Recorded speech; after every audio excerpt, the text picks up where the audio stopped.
इस अनोखी कहानी की शुरुआत तब हुई जब वीरान अटलांटिक ओशन के बीचों बीच एक ब्रिटिश मर्चेंट शिप गुजर रही थी। उसके कैप्टन का ध्यान बहुत दूर खड़ी एक शिप पर गया जो ना ही आगे बढ़ रही थी और ना ही उनके सिग्नल्स का जवाब दे रही थी।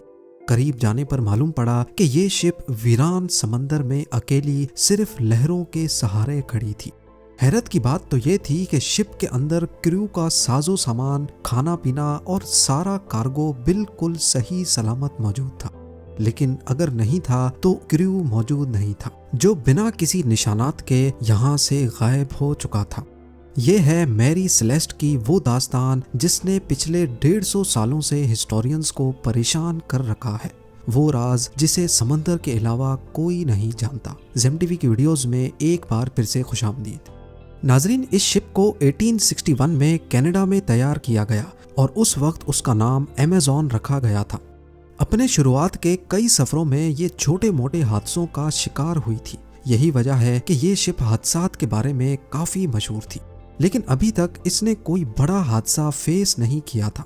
अपनी ओनरशिप बदलते बदलते जब ये कैप्टन बेंजामिन ब्रिग्स के पास आई तब इसका नाम मैरी सेलेस्ट रखा गया था। ये न्यूयॉर्क में 7 नवंबर 1872 का एक खुशगवार दिन था। मैरी सेलेस्ट नामी ये शिप साहिल पर खड़ी थी और इस पर सामान लोड किया जा रहा था। मैरी सेलेस्ट में इथेनॉल के 1700 बैरल्स लोड किए गए, जो कि पीने वाला नहीं बल्कि इंडस्ट्रियल यूज का अल्कोहल होता है। इसको ये सारे बैरल्स न्यूयॉर्क से इटली के शहर जेनोआ तक बजरिया अटलांटिक ओशन लेके जाने थे। इस शिप में टोटल 10 लोग सवार थे, जिसमें शिप के कैप्टन बेंजामिन स्पूनर ब्रिग्स, उनकी बीवी और उनकी 2 साला बच्ची समेत 7 क्रू मेंबर्स भी मौजूद थे। सफर शुरू करने से पहले शिप में किसी किस्म का कोई मसला नहीं था और वो आसानी से बिना किसी रुकावट के सफर पर रवाना हो गई। ये सफर करीब 7500 किलोमीटर लंबा था और नॉर्मली उस दौर में इतना बड़ा सफर करने में कई दिन नहीं बल्कि कई हफ्ते लग जाते थे। याद रहे कि तब जीपीएस या एडवांस्ड कम्युनिकेशन डिवाइसेस भी नहीं होती थी जिससे कैप्टन के साथ राब्ता बनाया जा सके।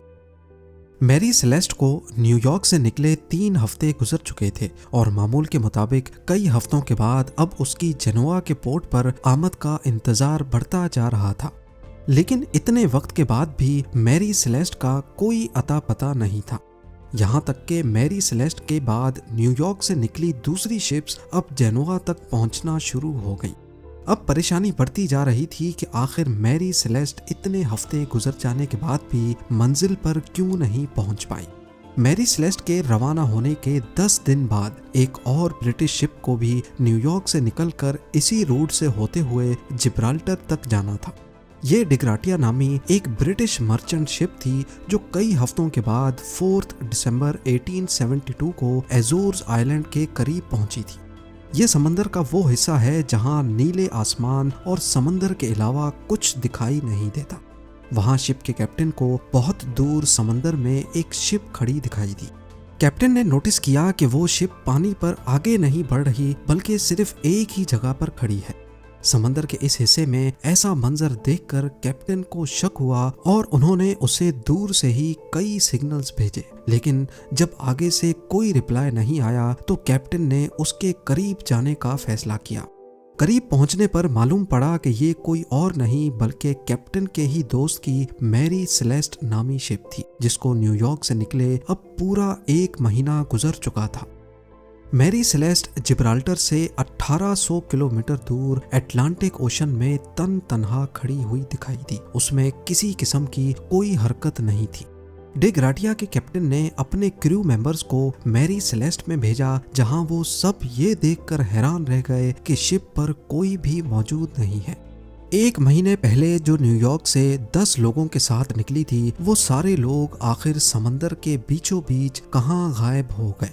यही सवाल अब डिग्राटिया के कैप्टन को भी खाए जा रहा था। पहले तो उनको लगा कि शायद शिप पर कोई हादसा हुआ है, लेकिन जब उन्होंने मैरी सेलेस्ट का जायजा लिया तो पूरी शिप बिल्कुल सही सलामत मौजूद थी। कैप्टन और उनकी फैमिली का सारा सामान और क्रू मेंबर्स के कपड़े तक भी बिल्कुल अनटच्ड हालत में मौजूद थे। ना सिर्फ इतना, बल्कि जो गुड्स लेकर वो जनोआ तक जा रहे थे वो भी बिल्कुल सही सलामत पड़े थे। यहाँ तक के शिप पर क्रू के लिए खाने का जो स्टॉक पड़ा था वो भी अभी तक वैसे ही मौजूद पड़ा था। थोड़ा और जांच पड़ताल के बाद कैप्टन के रूम से एक लॉग बुक मिली। ये लॉग बुक पहले शिप कैप्टन्स अपने पास रखते थे, जिसमें शिप की मेंटेनेंस और इश्यूज के बारे में लिखा जाता था। उस लॉग बुक में मैरी सेलेस्ट के कैप्टन ने आखिरी एंट्री 25 नवंबर की सुबह 8 बजे की थी, यानी जिस दिन ये शिप इस हालत में पाई गई थी उससे भी 10 दिन पहले।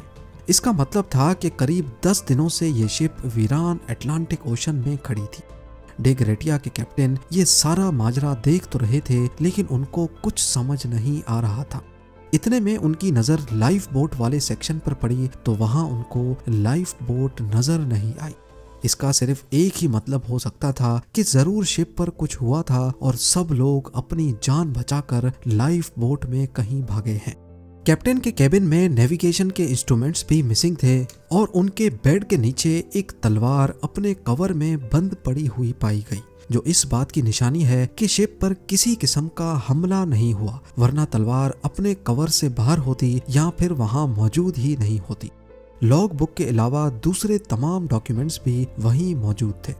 एक और चीज नोटिस की गई कि शिप का केबिन हर जगह से गीला था और कई जगहों पर 1.5-2 फुट पानी भी खड़ा था, लेकिन ये इतना नहीं था जो इस साइज की शिप को नुकसान पहुंचा सके। यहाँ आपको बताते चलें कि इंटरनेशनल सैल्वेज लॉ के मुताबिक अगर कोई भी किसी शिप को रेस्क्यू करेगा तो उसको शिप की वैल्यू के हिसाब से रिवॉर्ड दिया जाएगा। इसी लॉ का फायदा उठाते हुए डे ग्रेटिया के कैप्टन मैरी सेलेस्ट को लेकर जिब्राल्टर तक लेकर गए, जहां अथॉरिटीज ने शिप को तब तक अपने पास रखा जब तक कोर्ट की हेयरिंग्स कंप्लीट नहीं हो गई। कोर्ट ने अपने तौर पे इन्वेस्टिगेशंस की, लेकिन कई हेयरिंग्स के बाद भी कोई सुराग ना मिल सका। कोर्ट हेयरिंग्स भी जब इस मामले को सुलझा ना सकी तो लोगों ने तरह तरह की बातें बनाना शुरू कर दी। कुछ ने कहा कि आसमानी मखलूक मैरी सेलेस्ट के क्रू को ले उड़ी, तो कई ने कहा कि समंदर की कोई बला ने इन पर हमला कर दिया होगा। इन सब मनगढ़ंत बातों में एक बात सच्ची थी कि मैरी सेलेस्ट जब से बनी थी उसके साथ तब से हादसात होते आ रहे हैं। एक बार ये दूसरी शिप से टकराई, लेकिन मामूली टक्कर के बावजूद भी वो शिप डूब गई। फिर मैरी सेलेस्ट को जब रिपेयर के लिए पोर्ट पर लाया गया तो रिपेयर से पहले ही पोर्ट पर खुद ब खुद आग लग गई, और एक मर्तबा तो सफर पे रवानगी से पहले ही इसके कैप्टन की अचानक तबीयत खराब हुई और वो चल बसा। इन सब बातों की वजह से ही अब ऐसा माना जाने लगा कि शायद मैरी सेलेस्ट पर जिनों और आत्माओं का राज है, जिसकी वजह से ये लेटेस्ट हादसा हुआ है। और तब से लेकर मैरी सेलेस्ट को गोस्ट शिप का टाइटल भी दिया जाने लगा। पर असल में उस दिन हुआ क्या था, इसके बारे में कुछ थ्योरीज हैं जिन पर एक एक करके नजर डालते हैं। सबसे पहली थ्योरी गद्दारी के बारे में है। कई लोगों का मानना है कि डे ग्रेटिया के कैप्टन ने ही मैरी सेलेस्ट के सारे क्रू मेंबर्स को मारकर सैल्वेज लॉ का रिवॉर्ड पाने के लिए ये सारा ड्रामा रचा है। पर सोचने की बात यह है कि अगर ऐसा होता तो शिप पर कहीं तो खून खराबे के निशानात मौजूद होते। अब यहाँ तो डे ग्रेटिया ने पीछे कोई सुराग नहीं छोड़ा और सारे निशानात मिटा डाले, या फिर ये थ्योरी ही गलत है। दूसरी थ्योरी बहुत ही इंटरेस्टिंग है। इस थ्योरी में कहा गया है कि शिप पर अल्कोहल के 1700 बैरल्स मौजूद थे, लेकिन जब ये शिप अथॉरिटीज के पास लाई गई तो इनमें से 9 बैरल्स खाली थे। हो सकता है कि अल्कोहल के कुछ बैरल्स में ब्लास्ट हुआ हो, जिसकी वजह से क्रू मेंबर्स लाइफ बोट में बैठकर यहाँ से भाग गए हों। मगर जहाँ ये बैरल्स मौजूद थे वहाँ पर ब्लास्ट का या आग लगने का कोई निशान मौजूद नहीं था। तीसरी थ्योरी में ये बात सामने आई कि हो सकता है कि शिप समंदरी तूफान की लपेट में आ गई थी और इसमें पानी भरना शुरू हो गया था।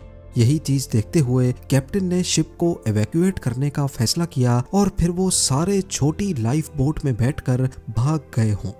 इतनी छोटी लाइफ बोट समंदरी लहरों का मुकाबला ना कर पाई और सबकी जान ले गई हो।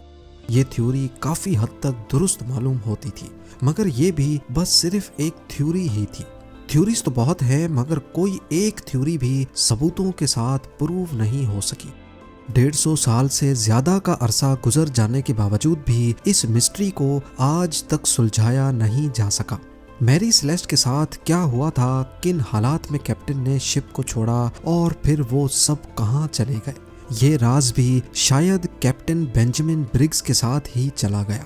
उम्मीद है जेम टीवी की ये वीडियो भी आप लोग भरपूर लाइक और शेयर करेंगे। आप लोगों के प्यार भरे कमेंट्स का बेहद शुक्रिया। मिलते हैं अगली शानदार वीडियो में।